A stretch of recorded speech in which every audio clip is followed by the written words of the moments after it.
ఆవరించేటువంటి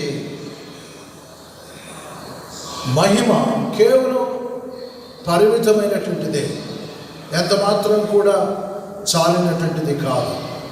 ఇర్మియా గ్రంథం 23వ అధ్యాయం 23, 24 వచనాల్లో మనం చదువుకుంటున్నాం. ఇర్మియా గ్రంథం 23వ అధ్యాయం 23వ వచనం, నేను సమీపమున నుండి దేవుడను మాత్రమేనా, దూరమున నుండి దేవుడను కానా?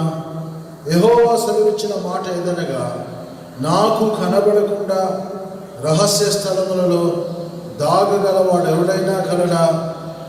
నేను భూమి ఆకాశముల ఎందంతటా నున్నవాడను కానా? ఇదే యెహోవా వాక్కు.